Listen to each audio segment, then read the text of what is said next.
Hello students, welcome to my channel once again. और आज जो मैं वीडियो लेकर आया हूँ 17 फरवरी को आपका फ़िज़िकल एजुकेशन का पेपर है।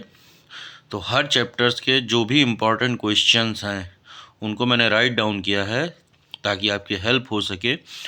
और वैसे तो पूरी किताब ही पढ़नी चाहिए, लेकिन लास्ट डे में प्रिपरेशन के लिए आपके जो कुछ इम्पॉर्टेंट क्वेश्चंस हैं वो होने आपके पास ज़रूरी है ताकि आपकी तैयारी और बेहतर हो सके। तो ज़्यादा समय न लेते हुए चालू करते हैं आज का वीडियो। चैप्टर फर्स्ट है आपका मैनेजमेंट ऑफ स्पोर्टिंग इवेंट। इसके जो इम्पॉर्टेंट क्वेश्चंस हैं उसमें जो सबसे पहला क्वेश्चन है, draw a fixture of 13 teams participating in the tournament on the basis of knockout. 13 teams का नॉकआउट टूर्नामेंट के बेसिस पे फिक्सचर बनाना है। सेकंड है, briefly explain the pre meet during and the post meet duties of various committees form for the sports meet. आपकी book में एक index बनी हुई है, एक जो है पूरा जो है प्रॉस्पेक्टस बना हुआ है। अगर आप उसको याद कर लेंगे तो जो आपका जो कमिटीज़ से रिलेटेड कोई भी क्वेश्चन आएगा तो वो आराम से कर लेंगे आप। नेक्स्ट क्वेश्चन है आपका, responsibilities of various committees form to organise a sports competition. ये भी जो है आपका कमेटी से रिलेटेड क्वेश्चन है। जैसा कि मैंने अभी बताया, अगर आप वो इंडेक्स पूरा चार्ट याद कर लेते हैं तो कमेटी से रिलेटेड कोई भी क्वेश्चन में आपको प्रॉब्लम नहीं होगी। नेक्स्ट क्वेश्चन है आपका, describe round robin tournament along with staircase method to prepare fixture. जो राउंड रॉबिन टूर्नामेंट है उसको एक्सप्लेन करना है, डिस्क्राइब करना है, और स्टेयर केस मेथड क्या होता है इसके बारे में बताना है। आप अगर मेरे चैनल के कुछ वीडियो और भी पड़े हुए हैं जिसमें आप देखेंगे तो स्टेयर केस मेथड आपको पूरा एक्सप्लेनेशन मिल जाएगा। नेक्स्ट क्वेश्चन है आपका, नॉकआउट टूर्नामेंट, और एक्सप्लेन करना है इसके फिक्सचर को 11 टीम के बेसिस पे। Next, draw a knockout fixture for 25 teams with all steps involve. यानी 25 टीम्स का फिक्सचर तैयार करना नॉकआउट बेसिस पे, सारे स्टेप्स यानी number of matches, number of byes, जितना भी है कैलकुलेशन सबके साथ। फिर है functions of management. And next one is what is sports management. Sports management क्या है, और फिर से एक बार ये क्वेश्चन उसी से रिलेटेड है जो कि आपका कमेटी से लिया जाएगा। Explain various committees. Then next question is explain intramural and extramural and also differentiate it। यानी इंट्राम्यूरल और एक्स्ट्राम्यूरल क्या है और दोनों के बीच में डिफरेंस क्या है, ये राइट डाउन करना है आपको। नेक्स्ट क्वेश्चन है फिर से आपका फिक्सचर से related, draw a fixture of 9 teams on league basis according to the tabular method. आप अगर वीडियो नीचे सर्च करेंगे तो आपको टेबुलर मेथड भी पूरा एक्सप्लेन मिलेगा। लास्ट क्वेश्चन इस चैप्टर का जो इम्पोर्टेंट है, health run, run for fun and the run for unity. इसको भी आप देख लीजिएगा एक बार। सेकंड चैप्टर है आपका children and women in sports. इसमें आपको जो इम्पोर्टेंट पॉइंट्स हैं वो पढ़ने हैं, काइफोसिस, लॉर्डोसिस एंड स्कोलियोसिस। इसके जो भी डिफॉर्मिटीज़ हैं इनसे रिलेटेड करेक्टिव मीजर्स क्या हैं इनको भी देख लीजिएगा। नेक्स्ट पॉइंट जो इम्पोर्टेंट है वो फीमेल एथलीट ट्रायड। उसके बाद नेक्स्ट है causes, preventive measures and remedial measures for poor posture.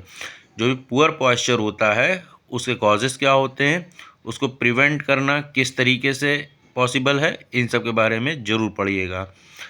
Next है आपका एनोरेक्सिया नर्वोसा। ये भी पॉइंट आपको आपकी बुक में मिल जाएगा। उसके बाद है एमनोरिया, ये आपको इसके बाद का टॉपिक है। नेक्स्ट है eating disorder and its causes, guideline of WHO for different age groups. यानी WHO वर्ल्ड हेल्थ ऑर्गेनाइजेशन के थ्रू जो गाइडलाइन है डिफरेंट एज ग्रुप्स से रिलेटेड, वो भी आप एक बार देख लीजिएगा। इसके बाद हमारा थर्ड चैप्टर है योगा। इसमें इंपॉर्टेंट पॉइंट्स क्या क्या है, ओबेसिटी, नेक्स्ट है पश्चिमोत्तासन, ठीक है, हाइपरटेंशन, ताड़ासन, हस्तोत्तानासन, ठीक है, and Ardha Matsyendrasana, asthma, yoga mudra and it's type, Kapalbhati, all types of pranayama. Kapalbhati और कपालभाति प्राणायाम है, हम सब जानते हैं। इसके सिवा भी जितने भी प्राणायाम हैं वो सब भी पढ़ लीजिएगा। ये आपके long, short, very short and also for objective questions it is very important. Next है back pain and related preventive asanas, यानी बैक पेन से जो भी रिलेटेड आसन होते हैं उससे रिलीफ दिलाने के लिए उसको याद करना बहुत ज़रूरी है। एंड बैक पेन क्या है इसको भी पढ़िएगा ज़रूर। उसके बाद 4th चैप्टर है हमारा CWSN, children with special need, short form लिखी है। इसमें क्या है, फिजिकल एक्टिविटी फॉर CWSN, यानी जो भी physical activity children with special needs के लिए बनाई जाती है वो उसकी इम्पोर्टेंस। स्ट्रेटजीज़ फॉर CWSN, उनके लिए जो एक्टिविटी बनाई जाती है उसके पीछे जो स्ट्रेटजीज़ रहती हैं वो क्या है, special Olympics, deaf Olympics and need and implementation of inclusion in sports. ये आपका इस चैप्टर का सबसे इम्पॉर्टेंट पॉइंट है और यही इस चैप्टर का सबसे लास्ट पॉइंट है जो कि आपको पढ़ना है। उसके बाद हमारा नेक्स्ट चैप्टर होता है sports and nutrition, nutritive components of diet, macro and micro nutrients, balance diet and its importance, vitamins, not nutritive components, meal intake, pre, during and post competition, यानी कंपटीशन से पहले हमारी डाइट क्या कैसी होनी चाहिए, उस दौरान जब कब की कंपटीशन चल रहा हो, एंड आफ्टर कंपटीशन हमारी डाइट किस तरीके की होनी चाहिए। फिर नेक्स्ट है पिटफॉल ऑफ डाइटिंग। ये जो है हमारे जो 5th चैप्टर है इसका लास्ट पॉइंट है, इम्पॉर्टेंट क्वेश्चन है पिटफॉल ऑफ डाइटिंग, इसको ज़रूर पढ़ लीजिएगा। नेक्स्ट चैप्टर है हमारा test and measurement in sports. इसमें 3 ही पॉइंट इम्पॉर्टेंट हैं। इम्पॉर्टेंट पूरा चैप्टर है लेकिन जो मेन इम्पॉर्टेंट पॉइंट है वो मैंने इसमें लिख रखे हैं। Rikli and Jones test, fitness test for 9 to 18 years, 5 to 8 years and the last one is Harvard step test.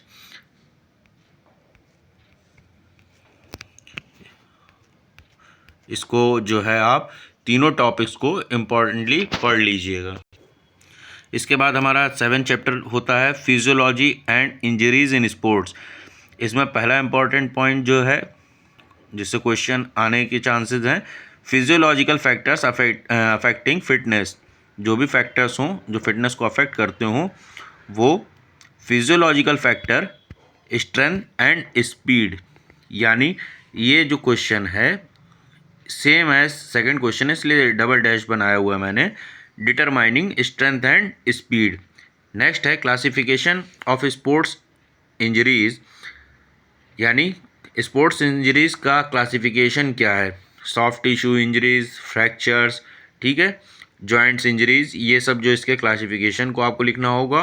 And price, price क्या है, ये आपका जो रिकवरी का एक शॉर्ट फॉर्म है, इसको ज़रूर पढ़िएगा। Fracture, sprain and strain, effects of exercise on various system. Various system मैंने इसलिए लिख दिया, इसमें कई तरीके के सिस्टम इन्वॉल्व होते हैं जैसे रेस्पिरेटरी सिस्टम और कार्डियोवास्कुलरी सिस्टम और आपका जो भी है बाकी जो सिस्टम है वो सब इसमें इन्वॉल्व होते हैं। इन सब पर जो भी इफ़ेक्ट पड़ता है एक्सरसाइज का वो क्या है, इसको ज़रूर पढ़िएगा। ये आपके लॉन्ग के लिए, शॉर्ट के लिए, ऑब्जेक्टिव के लिए, सबके लिए इम्पोर्टेंट। 8th चैप्टर है हमारा biomechanics and sports. Next chapter है हमारा बायोमैकेनिक्स एंड स्पोर्ट्स। इसका जो फर्स्ट इम्पॉर्टेंट पॉइंट है friction, advantage and disadvantages. Biomechanics क्या है, न्यूटन्स लॉ, तीनों लॉ जो भी हैं न्यूटन्स के वो आप देख लीजिएगा, एंड प्रोजेक्टाइल। इसके बाद हमारा चैप्टर चालू हो रहा है 9th जिसका नाम है साइकोलॉजी एंड स्पोर्ट्स। इसका जो फर्स्ट पॉइंट है साइकोलॉजी, सेकंड है personality, aggression, term, self talk, goal setting and motivation. ये 6 पॉइंट इसमें से इंपॉर्टेंट निकल के सामने आते हैं जिनको आपको पढ़ना बहुत ज़रूरी है। इन सब के टाइप्स, इन सब के जितना भी इनसे रिलेटेड है बुक में दिया, इन सबको एक बार ज़रूर रिवाइज कर लीजिएगा। और हमारा लास्ट चैप्टर है ट्रेनिंग इन स्पोर्ट्स, जिसमें से सबसे पहला इंपॉर्टेंट पॉइंट क्या है, स्पोर्ट्स ट्रेनिंग। नेक्स्ट है strength, and development method. Strength जो है और उसको डेवलप करने के जो मेथड हैं उनको पढ़िएगा, साथ में इससे रिलेटेड बाकी जो भी कंपोनेंट्स होते हैं जैसे स्पीड, फ्लेक्सिबिलिटी, इंड्योरेंस, इन सब को पढ़िएगा और इनको डेवलप करने के जो भी मेथड होते हैं उनको भी पढ़िएगा। फिर आता है interval training, circuit training, isometric, isotonic and isokinetic. ये कुल मिला के सारे पॉइंट थे आपके जो कि इम्पॉर्टेंट हैं 10 चैप्टर में, क्योंकि लास्ट टाइम पे हमारे पास रिवीजन के लिए पॉइंट्स होने चाहिए जिनको हम देख के उनको रिवाइज कर सकें। पूरी किताब पढ़ने का टाइम नहीं होता है, तो कुछ क्वेश्चंस हमारे पास होने बहुत ज़रूरी हैं जिससे हम लोग को रिवीजन में आसानी रहे। तो ये जितने भी पॉइंट्स मैंने 10 चैप्टर के बताए इनको रिवाइज ज़रूर कीजिएगा and best of luck for your paper. Thank you very much.